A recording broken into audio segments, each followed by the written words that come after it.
I just got to start by saying it is an absolute honor to talk with you, absolute living legend in the game, and also a New York legend. As someone born and raised in Brooklyn and Staten Island, this is a dope feeling to talk to you. So that's I appreciate the kissing of my kosher tushes, and mazel tov to you as well, sir. Hey, listen, it's a holiday, and you're with me, and I appreciate that. That says a lot about my respect for you and your work.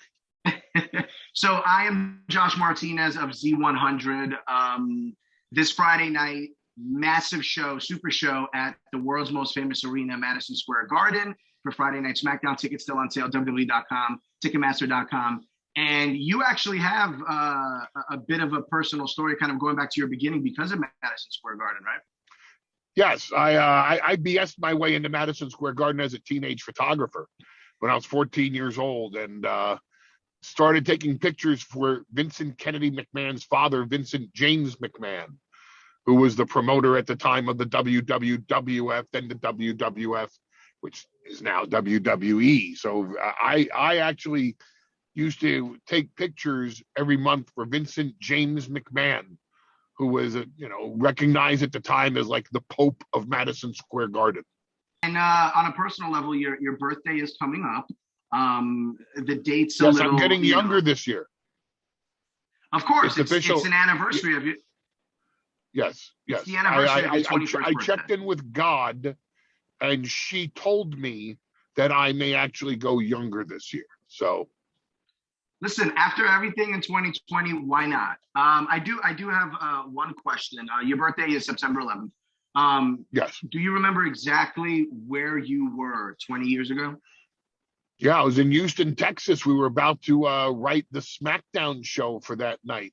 We had just flown in from San Antonio, and I woke up and was rushing out of my room to head to a conference room with a meeting with the entire creative staff, which included the chairman of the board, Vince McMahon.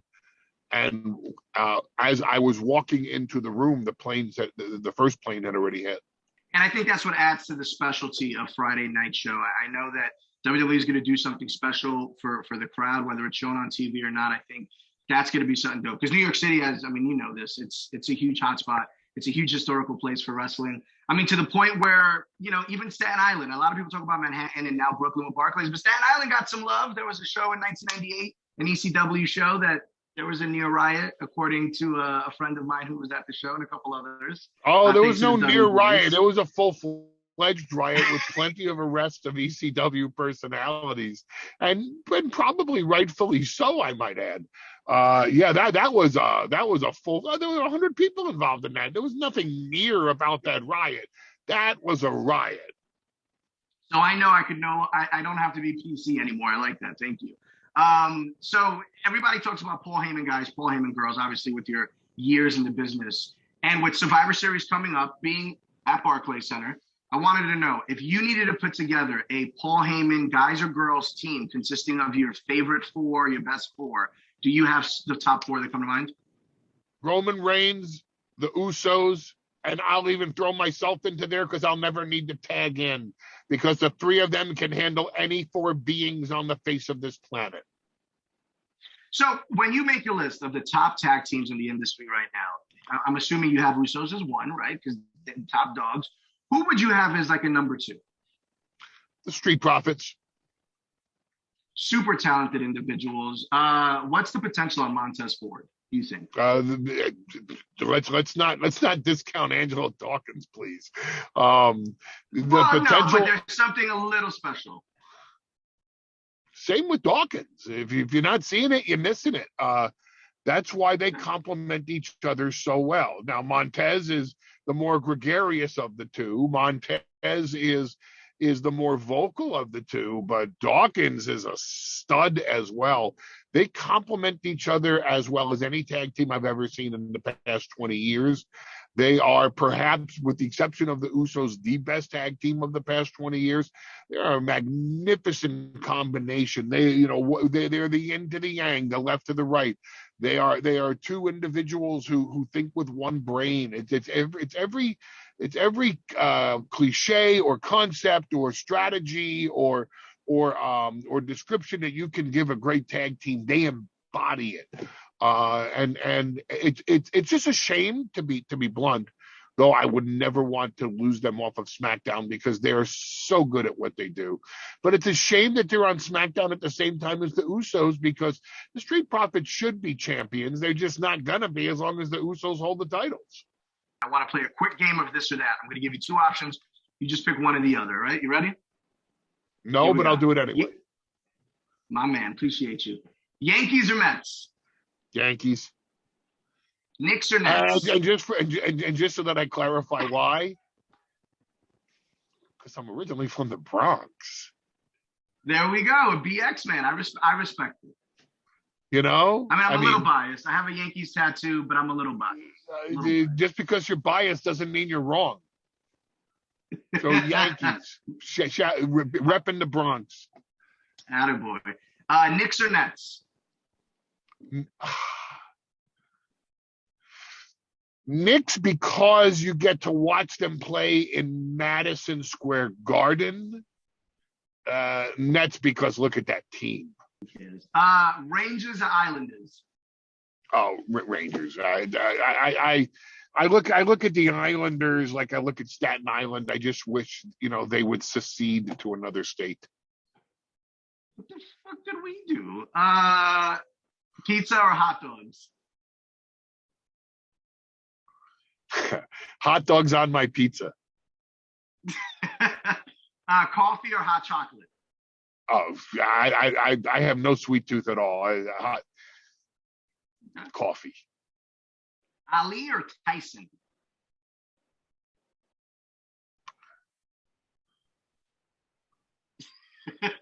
It's a tough one.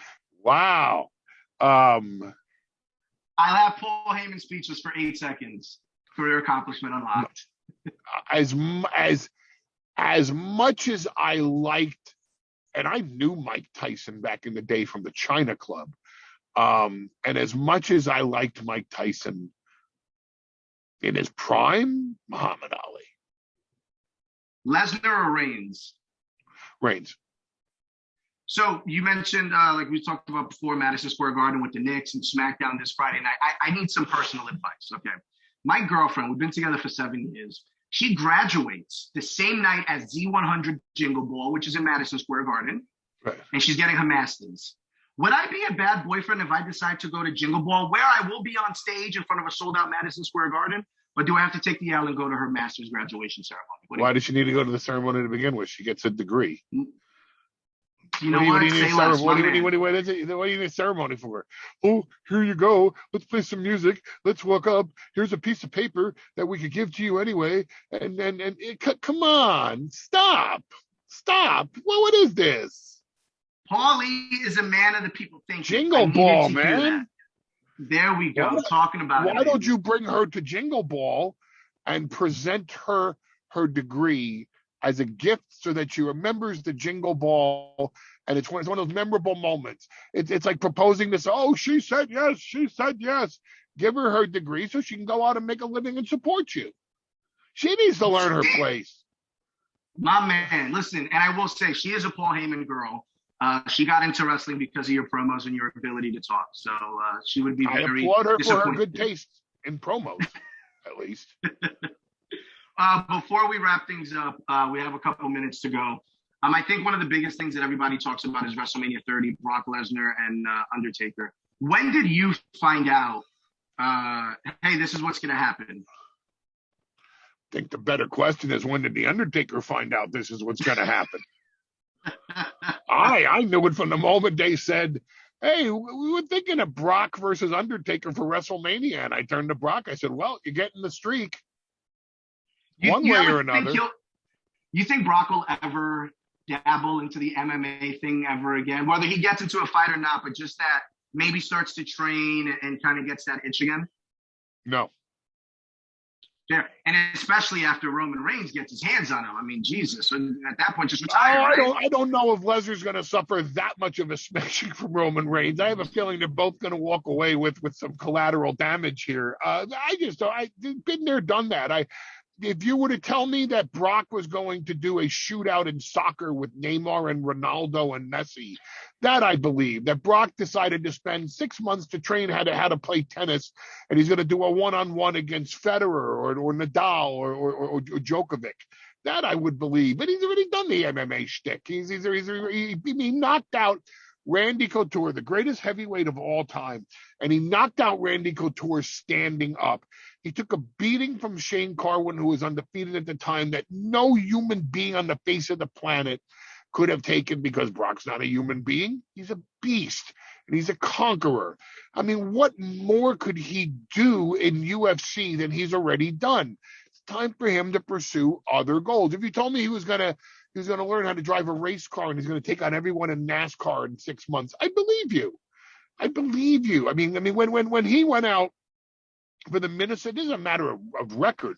When he went out for the Minnesota Vikings in 2004, when he left WWE, he was 295 pounds. He had just suffered a motorcycle accident, and he had a torn groin, a broken pelvis, and they had wired his jaw shut. And he had to take clippers and cut the wires out of his jaw just so that he could eat and maintain his body weight. At 295 pounds, he did the 100-yard dash in a quarter mile in Olympic qualifying time. Most people that set those records or that could qualify for the Olympics are 7 feet tall and they're 105 pounds. He was 6'3", 295 pounds. They had never seen anything like it. He's the Jim Thorpe of this generation.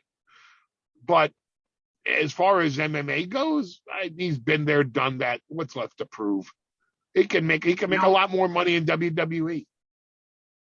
And at the end of the day, it's all about money, which is why I'm staying with my girl. I mean, I do love her, but she's getting a master's, and I'm in radio, so I mean, it is what it is. Oh yeah, I mean, hey, listen, you're one hell of a trophy husband. Thank you. With this beard, ain't nobody messing with me. No. Why? How could they?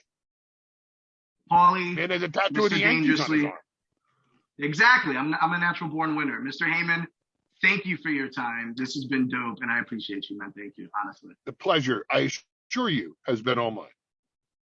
And now Paul Heyman has officially been on New York's #1 hit music station, Z100.